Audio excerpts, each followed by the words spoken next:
Not a yes. Krishnamurti. So, in asking a question of this kind, we are dealing with three things separately or as a total movement.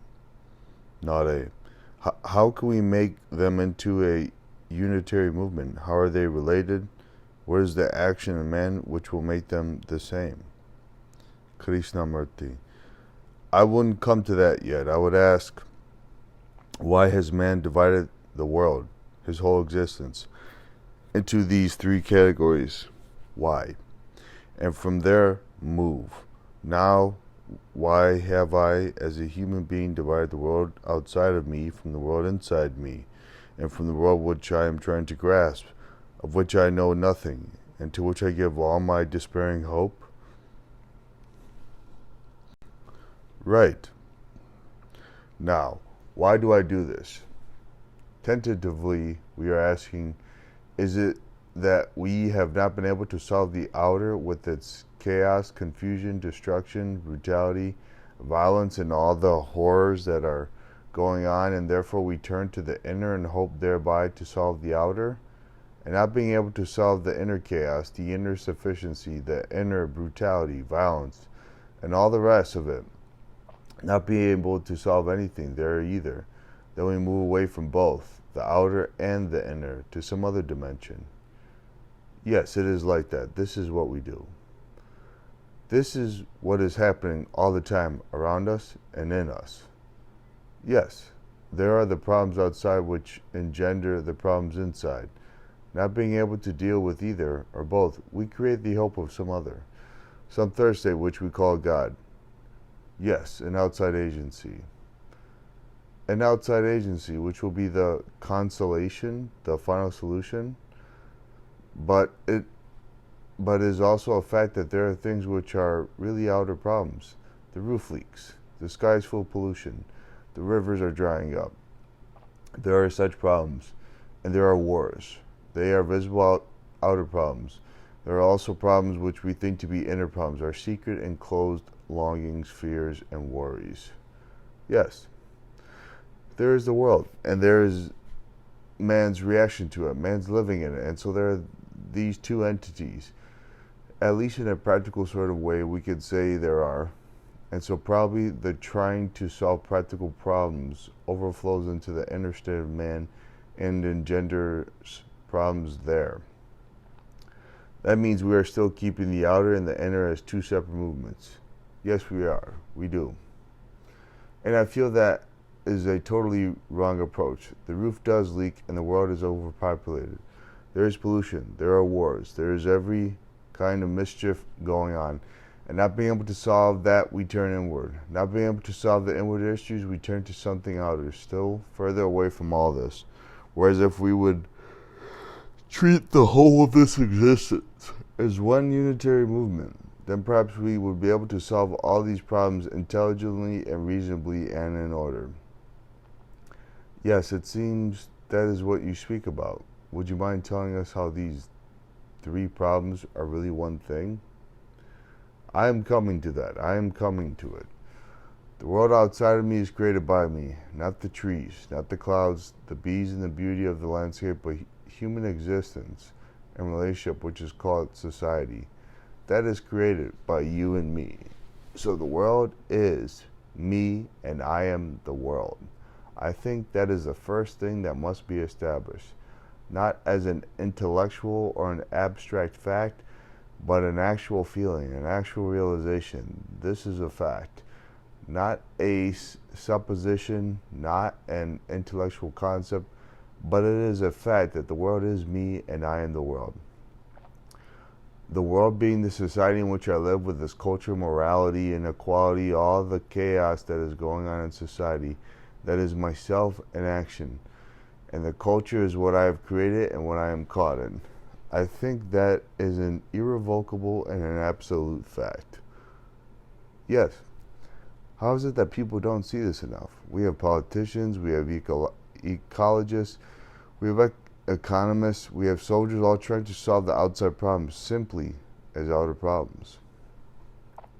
Probably because of a lack of the right kind of education, specialization, the desire to conquer and go to the moon, and play golf there, and so on and so on.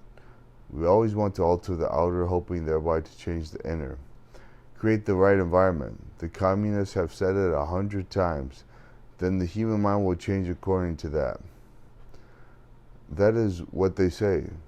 In fact, every great university with all its departments, with all its specialists, one could almost say that these great universities are founded and built on the belief that the world can be changed by a certain amount of specialized knowledge in different departments. Yes, I think we miss this basic thing, which is the world is me and I am the world. I think that feeling, not as an idea, that feeling brings a totally different way of looking at this whole problem. It is an enormous revolution to see the problem as one problem, the problem of man and not the problem of his environment. This is an enormous step which people will not take. People won't take any step. They are used to this outward organization and disregard totally what is happening inwardly. So when one realizes that the world is me and I am the world, then my action is not separative, is not the individual opposed to the community, nor the importance of the individual and his salvation. When one realizes that the world is me and I am the world, then whatever action takes place, whatever change takes place, that will change the whole of the consciousness of man. Would you like to explain that? I, as a human being, realize that the world is me and I am the world. Realize, feel deeply committed and passionately aware of this fact. Yes, that my action is in fact the world. My behavior is the only world there is, because the events in the world are behavior, and behavior is the inner. So the inner and the outer are one, because the events of history, the events of life, are in fact this point of contact between the inner and the outer. It is in fact the behavior of man. So the consciousness of the world is my consciousness. Yes, my consciousness is the world. Now the crisis is in this consciousness, not in an organization, not in bettering the roads, tearing down the hills to build more roads. Bigger tanks, intercontinental missiles. My consciousness is the world, and the consciousness of the world is me. When there is a change in this consciousness, it affects the whole consciousness of the world. I don't know if you see that. It is an extraordinary fact. It is a fact. It is consciousness that is in disorder. There is no disorder anywhere else, obviously. Therefore, the ills of the world are the ills of human consciousness, and the ills of human consciousness are my ills, my malady, my disorder. Now, when I realize that my consciousness is the consciousness of the world, and the consciousness of the world is me, whatever change that takes place in me affects the whole of consciousness. To this, people always say, that's all very well, I may change, but there will still be a war in Indochina. Quite right, there will be. And ghettos and overpopulation. Of course there will be. But if each one of us saw the truth of this, that the consciousness of the world is mine, and mine is the world's, and if each one of us felt the responsibility of that, the politician, the scientist, the engineer, the bureaucrat, the businessman, if everybody felt that, what then? And it is our job to make them feel this. That is the function of the religious man, surely. This is an enormous thing. Wait, let me go on. So then it is one movement. It is not an individual movement and his salvation. It is the salvation, if you like to use that word, of the whole of man's consciousness. The wholeness and the health of consciousness itself, which is one thing, and which is contained what appears to be the outer and what appears to be the inner. That's right. Let's keep to that one point. So what you are speaking about is, in fact, that health, that sanity, and that wholeness of consciousness, which always has been, in fact, an indivisible entity. Yes, that's right. Now, when the people who want to create a different kind of world, the educators, the writers, the organizers, when they realize the world as it is now is their responsibility, then the whole of the consciousness of man begins to change. which is what is happening in another direction. Only they are emphasizing organization, division. They are doing exactly the same thing in a negative way, in a destructive way. So from that, the question arises, can this human consciousness, which is me, which is the community, which is the society, which is the culture, which is all the horrors that are produced by me in the context of the society and the culture, which is me, can this consciousness undergo a radical change? That is the question. Not escape into the supposed divine. Not escape. Because when we understand this change in consciousness, the divine is there. You don't have to seek it. Would you explain what this change in consciousness consists of? That's what we're going to talk about now. And then perhaps we can ask about the divine if it arises. First of all, is there any possibility of a change in consciousness? Or is any change made consciously no change at all? To talk about a change in consciousness implies changing from this to that. And both this and that are within consciousness. That is what I want to establish first.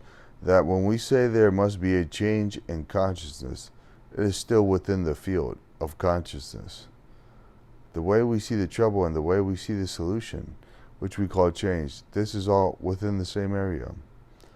All within the same area, and therefore no change at all. That is, the content of consciousness is consciousness, and the two are not separate. Let's be clear on that point too. Consciousness is made up of all the things that have been collected by man as experience, as knowledge, as misery, confusion, destruction, violence, all that is consciousness. Plus so-called solutions. God, no God, various theories about God. All this is consciousness. When we talk about change in consciousness, we are still changing the pieces from one corner to the other. Yes. Moving one quality into another corner of the field.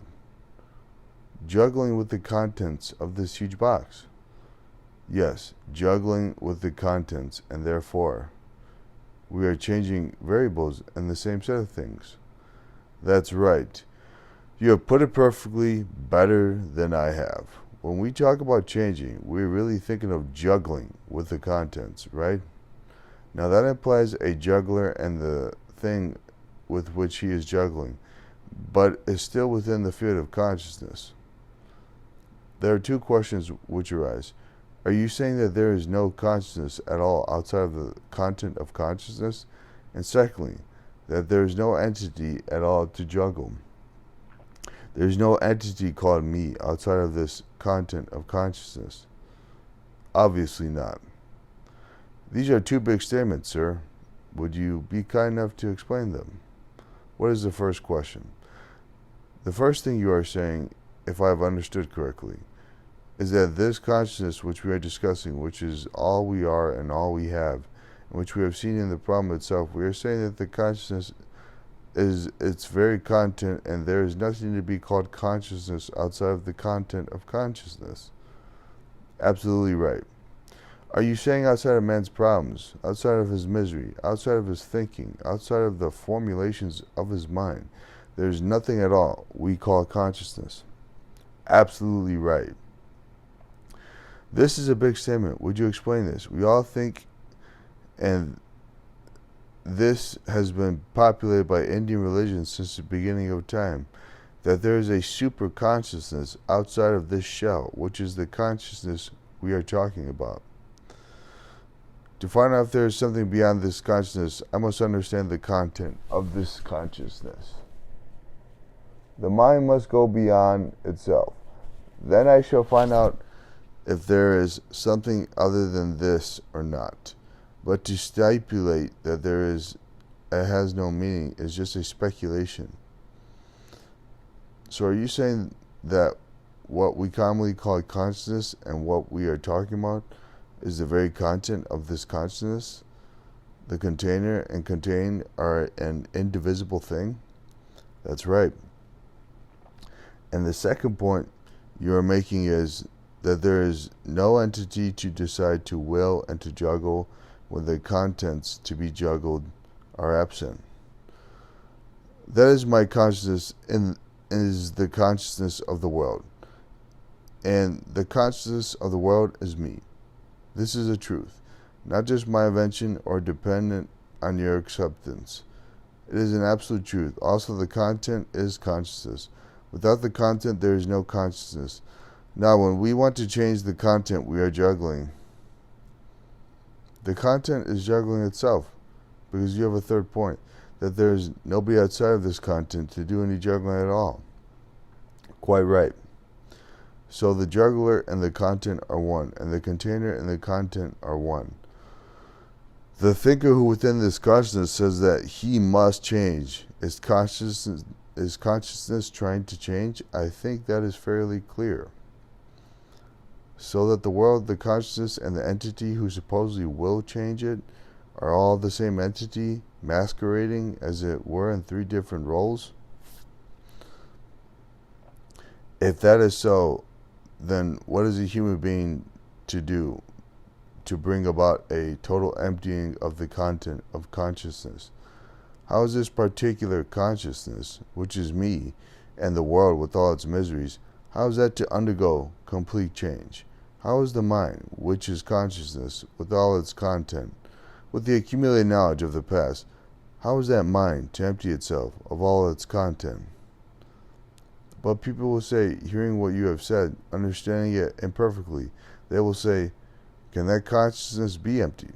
And when that consciousness is emptied, supposing this were possible, doesn't that reduce one to a state of considerable vagueness and inertia? On the contrary, to have come to this point requires a great deal of inquiry, a great deal of reason, logic, and with it comes intelligence. Because some people may think that the empty consciousness which you speak about is something like the consciousness of the child at birth. No, sir, not at all. Let's go slowly at this, step by step. Let's begin again. My consciousness is the consciousness of the world. The world is me, and the content of my consciousness is the content of the world. The content of consciousness is consciousness itself. And also, that is the entity who says he is conscious. Now I am asking myself, realizing I am that, and what is then changed? What is changed which will solve these three sets of problems that are really one?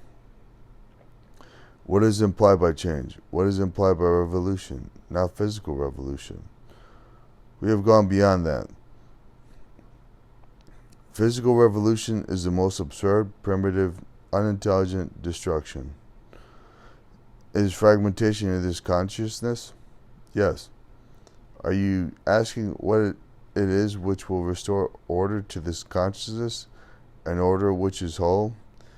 Can there be order within this consciousness? Is that the next step? This is what you are asking. Yes, since we see that the disorder, which is the sorrow and the suffering, is the disorder in this indivisible consciousness, the next question must be, what are we going to do about it? Yes. And since there's no entity who can do something about it, wait, don't jump to that immediately. Because we have seen that the disorder is the entity. Do we realize that? Do we realize that the thinker is part of this consciousness and is not a separate entity outside the consciousness? Do we realize that the observer, seeing the content, examining, analyzing, looking at it all, is the content itself, that the observer is the content? Yes. But saying a truth is one thing, the realization of it is another. That's right. I think we do not fully understand that there is no entity separate from this thing we are trying to change. When we talk of change, it seems to imply that there is an entity separate within the consciousness who could bring about a transformation. We think that somehow we could step aside from the mess and look at it and juggle with it. We always tell ourselves, well, I'm still here to do something about it. And so we juggle more and more. More mess, more confusion. A change of decor, and things get worse.